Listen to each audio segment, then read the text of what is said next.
कैसी हो शिव संगनी पार्वती?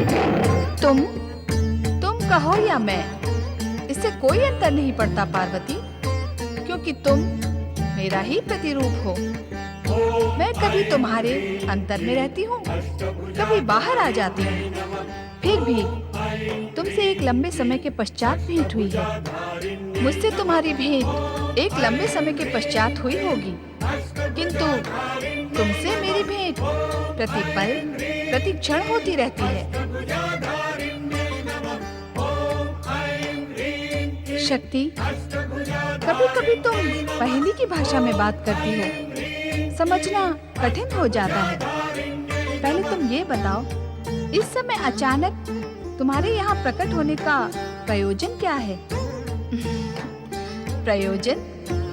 प्रयोजन है तुम्हारे मन की उलझन दूर करना। उलझन? कैसी उलझन?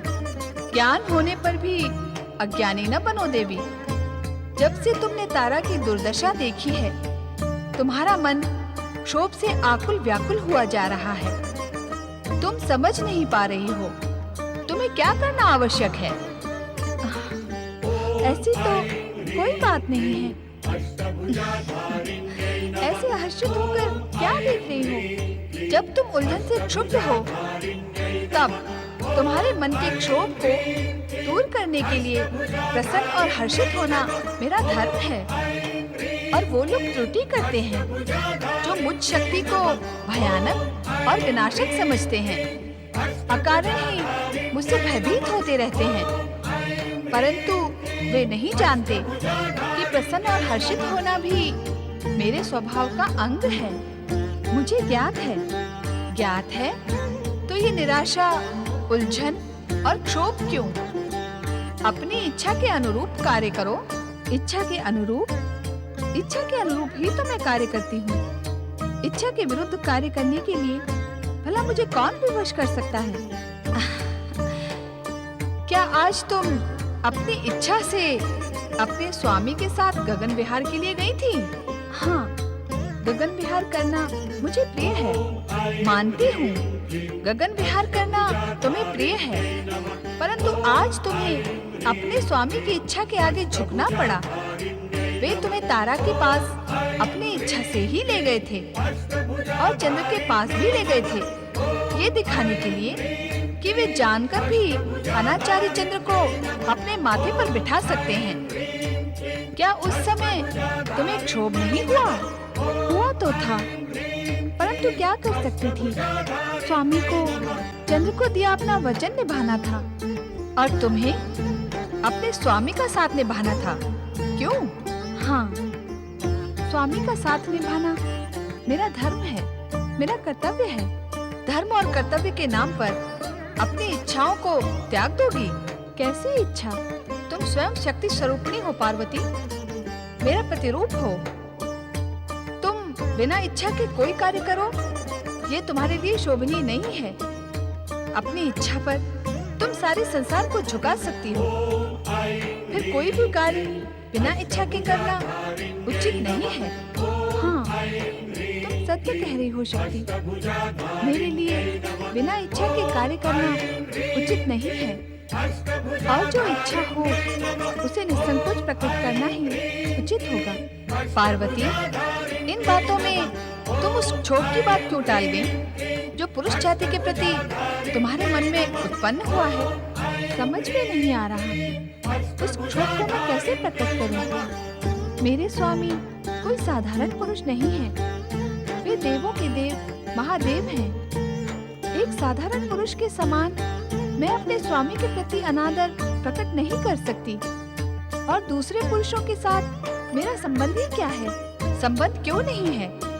दिन रात आठों प्रहर जब तुम उस अनाचारी चंद्र को अपने स्वामी के शीश पर लगा देखोगी, तब क्या तुम्हें क्षोभ नहीं होगा? और उसकी चंचल प्रेम कथा जानने के पश्चात तो तुम्हारा क्षोभ और बढ़ जाएगा।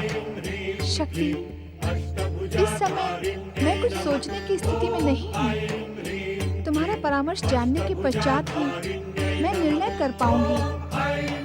बताओ, अब मुझे क्या करना उचित होगा? मैं तुम्हें परामर्श अवश्य दूंगी, किंतु पहले मुझे एक प्रश्न का उत्तर दो। पूछो, तुम्हारे पति शिव स्त्री और पुरुष में भेद नहीं करते? वह स्वयं अर्धनारीश्वर स्वरूप में प्रकट होकर गर्व का अनुभव करते हैं। हाँ, ये सत्य है।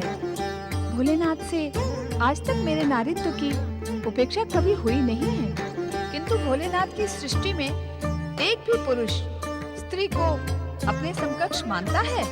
संभवतः नहीं। क्या नारी सम्मान की दिशा में भोलेनाथ ने एक भी प्रयास किया? संभवतः स्मरण नहीं आ रहा होगा। हाँ। शक्ति स्वरूपी पार्वती, तुम मुझसे परामर्श मांग रही थी ना? हाँ। चंद्रमा की चंचलता से उभरे क्षोभ की समाप्ति के लिए परामर्श, स्त्रियों को दुर्दशा से उठाकर सम्मानजनक स्थिति तक पहुंचाने का परामर्श। हाँ शक्ति, तो सुनो, तुम्हें अपने पति को नारी सम्मान की स्थापना के लिए प्रेरित करना होगा। वे सहर्ष इसके लिए स्वीकृति प्रदान करेंगे। तुम्हें ऐसा विश्वास है? 100%। तो भोलेनाथ से कहो कि वे एक शक्तिवन की स्थापना करें, जहाँ का कण कण नारीमय हो, जहाँ पेड़ पौधे, वन्य जीव, पशु पक्षी और नर जाति का कोई भी व्यक्ति प्रवेश लेते ही नारी बन जाए। सुंदर, अति सुंदर। ऐसे वन की कल्पना से तो मुझे रोमांच हो रहा है। तो मेरी नहीं, हमारी इस कल्पना को साकार करो, अन्यथा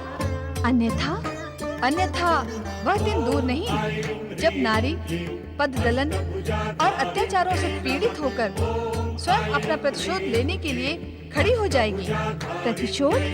हाँ शक्ति स्वरूपा, प्रतिशोध।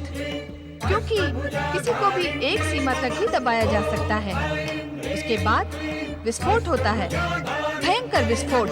पुरुष की पूरक नारी के प्रतिशोध का दिन तो बड़ा भयानक होगा और निर्णायक भी।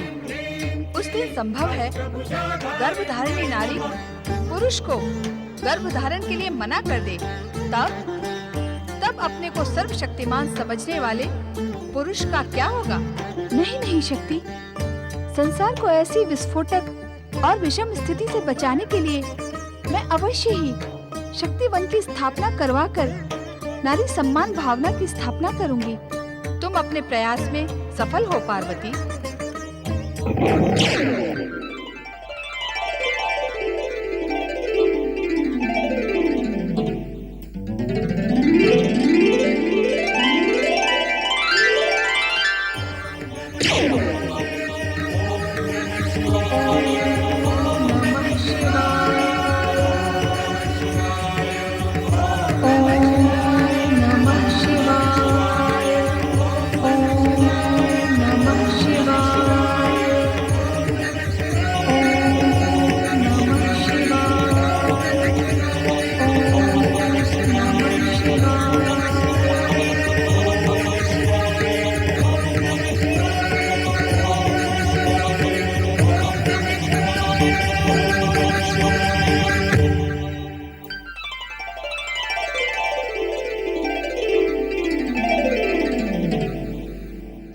नमः शिवाय, इसे 5 अक्षर होता है।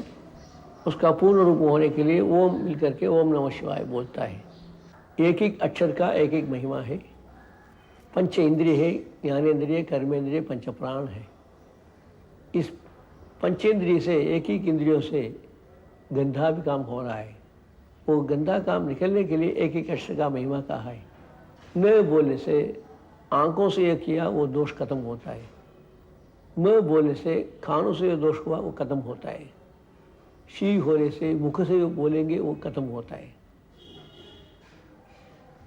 वह बोलने से हाथों से जो दोष होता है वो खत्म होता है। यह बोलने से जो पैर से जो गंदा काम करेंगे वो खत्म होता है। ओम नमः शिवाय से ओम के साथ बोल करके, नमः शिवाय बोल करके, पंचाक्षर बोल करके अपना जीवन का धन्य बनाना। भक्तजन, आप हमें 108 बार ओम नमः शिवाय लिखकर भेजें। जिन 500 भक्तजन के पत्र हमें पहले प्राप्त होंगे, उन्हें जगत गुरु शंकराचार्य जयेंद्र सरस्वती स्वामी जी की आशीर्वादमय जपमाला भेंट की जाएगी।